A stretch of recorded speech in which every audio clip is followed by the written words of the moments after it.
there are 70,000 people inside Rio's Maracana stadium. But somehow, in this moment, it's almost silent. This is Neymar, Brazil's greatest footballing hope in the biggest sport in the world. The sport that, for Brazil, is closer to religion than anything else. He stands alone here. One job to do. Behind him is the weight of national shame. In front of him is just the goalkeeper. The moment. And maybe, just maybe, redemption. But let's pause, because this full story is bigger than just this one moment. We are at the Rio Olympics in 2016, and this final match is one of the last events of the Games. So, let's rewind a bit and find out the full story of why Neymar lined up to take the biggest shot of his and his country's life. The journey for the Games to get to Rio at all was rocky at best. In 2009, the International Olympics Committee, the IOC, awarded Brazil the honor of hosting the next Olympics. At the time, Brazil's economy was booming. They were also in line to host the 2014 World Cup, and it looked like a great choice.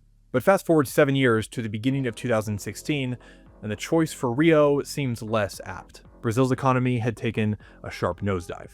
Political corruption scandals were rocking the government.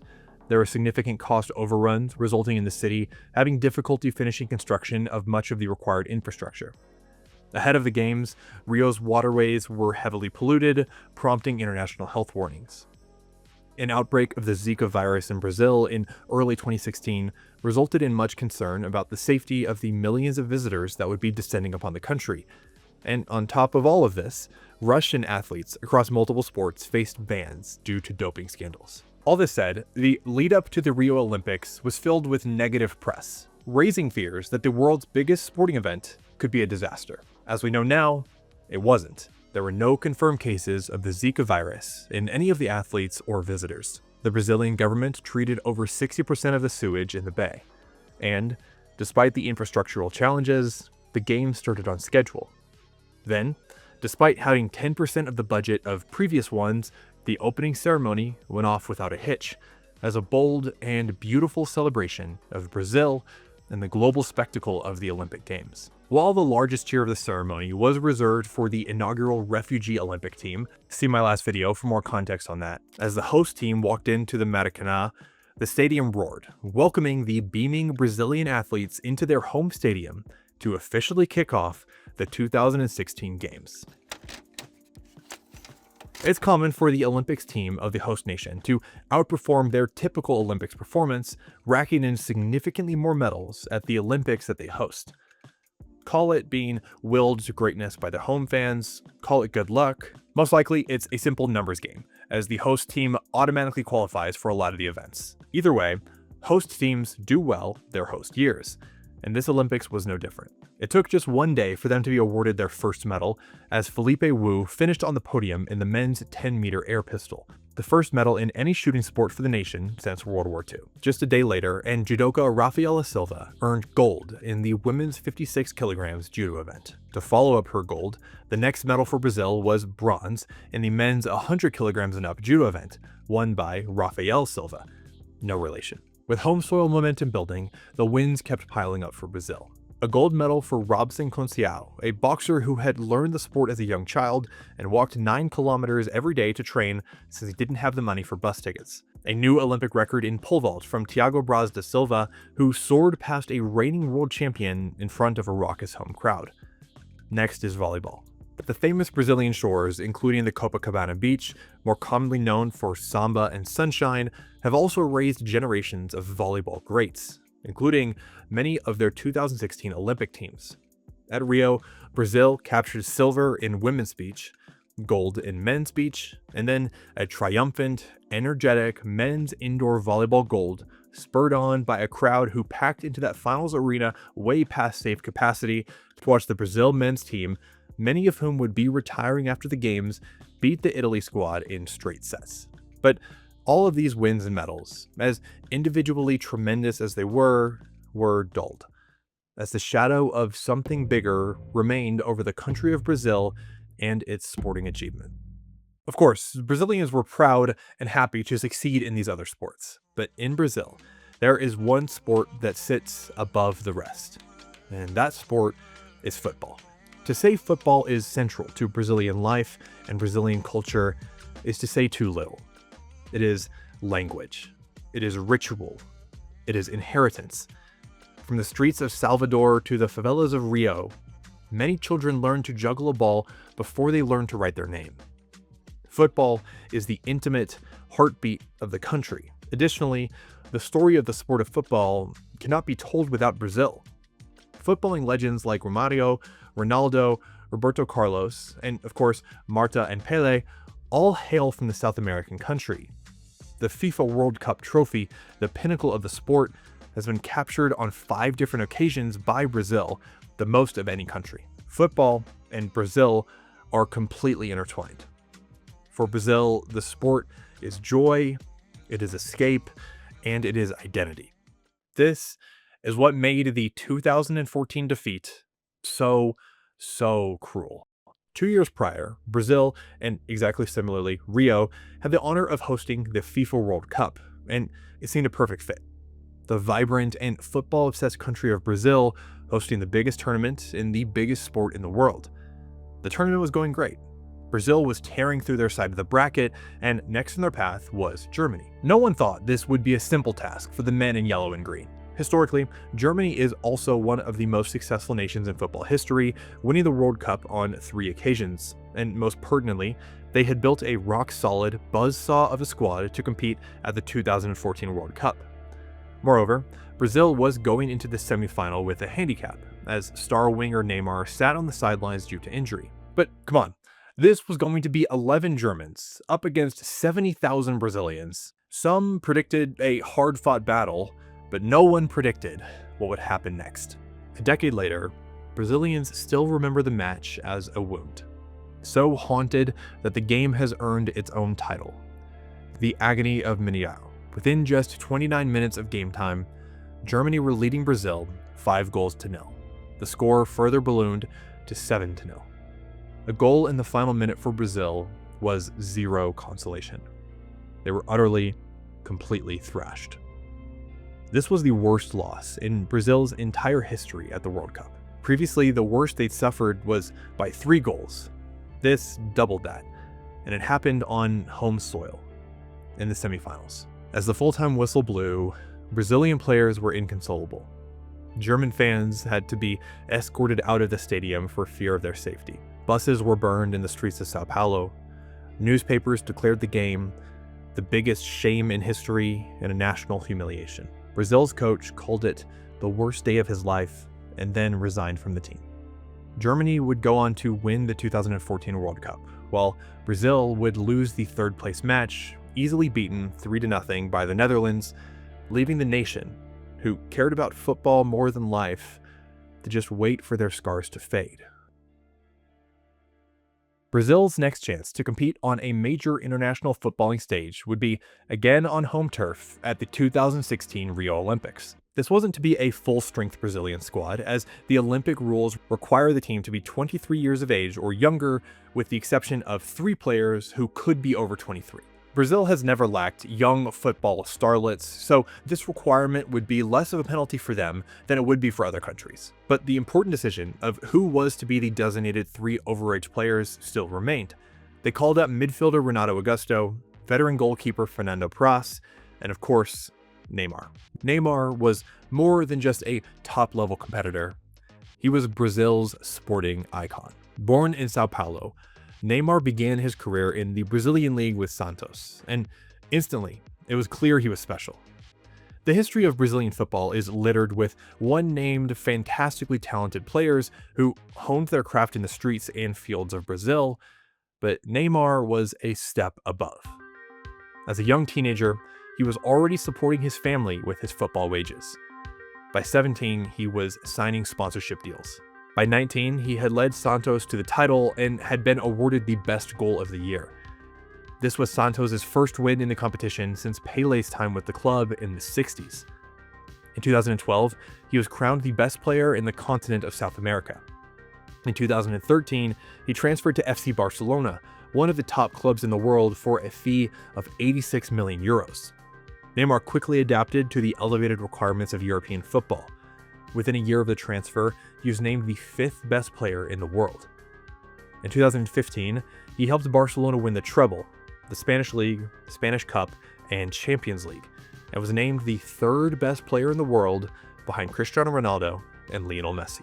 And that brings us to 2016, where Neymar remains one of football's elites, and of course, a very proud Brazilian. But on the international stage, representing his country, he has not enjoyed that same success. In 2014, as we know, he had to sit on the sidelines and watch his compatriots suffer humiliation at the hands of Germany. He would not let it happen again. With the young team looking shaky, an unexpected draws with South Africa and Iraq, where the team failed to score. Home fans began to wonder, were they in for more disappointment? In the final group stage game against Denmark, the team finally started to click, scoring 4 goals as the ball flowed around the pitch between the yellow shirts. 2 draws and 1 win was enough to qualify Brazil for the quarterfinals, where they matched up against South American rivals Colombia in Sao Paulo. Neymar, playing in the city he was born in, notched his first Olympics goal just 11 minutes in to make it a 1-0 lead. Another goal made it 2-0, which is where it ended. Brazil was in the semifinals, and they still had not conceded a goal. Against Honduras in the semis, it was a dominant victory for the home side. Neymar started the scoring off with just seconds on the clock, and they never looked back, in a 6-0 thrashing as the Brazilian fans watched with joy. They were just 1 game away from the gold medal. Brazil had had a hugely successful host Olympics so far. Despite pre-games concerns, the event had gone off mostly smoothly, and for Brazil's athletes, they'd won plenty of medals. Yes, they cheered for their judokas and volleyball players and boxers. Real redemption for the agony of Mineirão could only come from one place. It had to come from football. The team standing in Brazil's way was a familiar one, Germany. So just as they did 2 years prior, the German and Brazilian teams marched into a stadium full of roaring Brazilian fans. Only this time, Brazil was not going in with confidence or even what you could describe as hope. They were desperate for redemption. The game kicked off, and both teams settled in quickly. Brazil attacked relentlessly. In the 27th minute, Neymar surged forward and won a free kick in a dangerous position. He stepped up to take it himself. After curling an exquisite shot over the wall and past the German goalkeeper, the Maracana erupted like a volcano. Their talisman had delivered, just like he was destined to. But Germany wasn't rattled. They pressed on the offense. As they swiftly attacked the Brazilian goal, they hit the crossbar twice. After the halftime break, the team in all black kits attacked on the right wing. Max Meyer received the cross and slotted it into the bottom corner to equalize, below the hands of the Brazilian goalkeeper. Some eyebrows raised. This was a shot he should realistically probably save. But wait, that's not the goalkeeper we expect to be here. Remember one of Brazil's 3 overage players, goalie Fernando Praz? Well, before the Olympics, he had to withdraw from the team due to injury, to be replaced by Weverton. Before the tournament, he hadn't played a single game for the national team. As we know, he's been pretty good, and this is the first goal conceded this tournament, but still, the lack of experience begs some questions. And so, with this goal, Germany has now drawn level 1-1. Despite Neymar's best efforts, nothing more could separate the teams, and we remain tied at the end of 90 minutes. Now to extra time. In the 30 minutes of extra time, the game was wide open, as Germany and Brazil pressed to find a winner. In the 105th minute, a beautiful Neymar pass set up Felipe Anderson on goal, but he was denied. Brazilians around the country cried out. They almost had it, but still, no breakthrough came. Extra time ended. The only way to settle this would be penalties. For the unfamiliar, the penalty shootout is the ultimate deus ex machina tiebreaker in football. The teams each take turns shooting from the spot, one after the other, until each side has taken 5 penalties apiece. Whoever has scored more wins. Penalty shootouts are a brutal, ultimate test of composure. Not to mention that this one would determine the Olympic gold medal, and most of the players taking shots were under 23 years old and were brand new to such severe pressure. Both sides converted their first 4 penalties, with multiple excellent shots that gave the goalkeepers no chance. Despite the stakes, these players were composed. But each shot that hit the net heightened the tension. Then, the 5th round of penalties. Germany was shooting first. This is Nils Petersen, the tournament's leading scorer for Germany, and he has been lights out the entire Olympics. If the other 4 German kickers, who had barely scored during the tournament, could score their penalty, surely Petersen would as well. His shot was strong, but Weverton had guessed correctly and was able to parry the ball away. The first failed penalty of the shootout. As the camera panned over to the Brazilian players, they were all somewhere between elation and delirium. This was happening. Brazil was just 1 shot away. And of course, up stepped Neymar. In the country he grew up in, a nation that cares deeply about football, Neymar prepares to take the final penalty. Make it and win the Olympic gold. Brazil has won South American trophies and the World Cup 5 times, but never gold in football at the Olympics. The opponent who threatens to stop them from getting gold is the same country that handed Brazil utter humiliation 2 years ago. Neymar only has a chance to take this final shot because of the save that his goalkeeper pulled off right before this, a player who wasn't even planned to be at the Olympics in the first place. Brazil's greatest star in decades, one of the best players in the world, and the hope of Brazil, now has a chance to avenge the worst defeat in his country's history. So with the hope of a country on his shoulders, and the scars of defeat still hurting, Neymar began his run-up.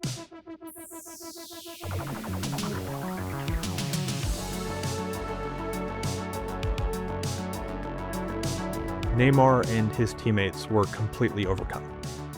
Brazil had done it. Olympic champions for the first time in their nation's history.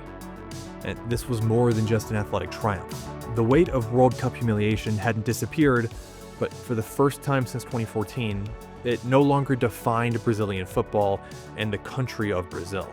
With this revenge over Germany and Olympic triumph came catharsis, a footballing achievement to celebrate that could ease the pain.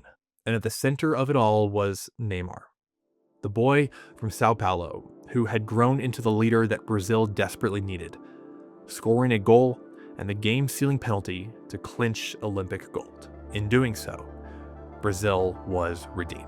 Brazil's home Olympics was largely a massive success. Despite all of the negative press in the lead-up and worries about how it would go, the games went off well. On top of that, in the events, Brazil had their most successful performance yet, taking home 19 medals across both familiar sports and sports more foreign to the country. But the crown jewel of Brazil's Olympics was the gold medal win over Germany. For 2 years, Brazil carried a scar. But on this night, in this stadium, with this shot, the nation could begin to heal. But this was just one story from the incredible year of sports in 2016. If you got to the end of this video, thank you so much for watching. Over the next months, I'm going to be posting videos covering the biggest stories from the greatest year of sports, 2016. You should subscribe to tune in. I'll see you in the next one.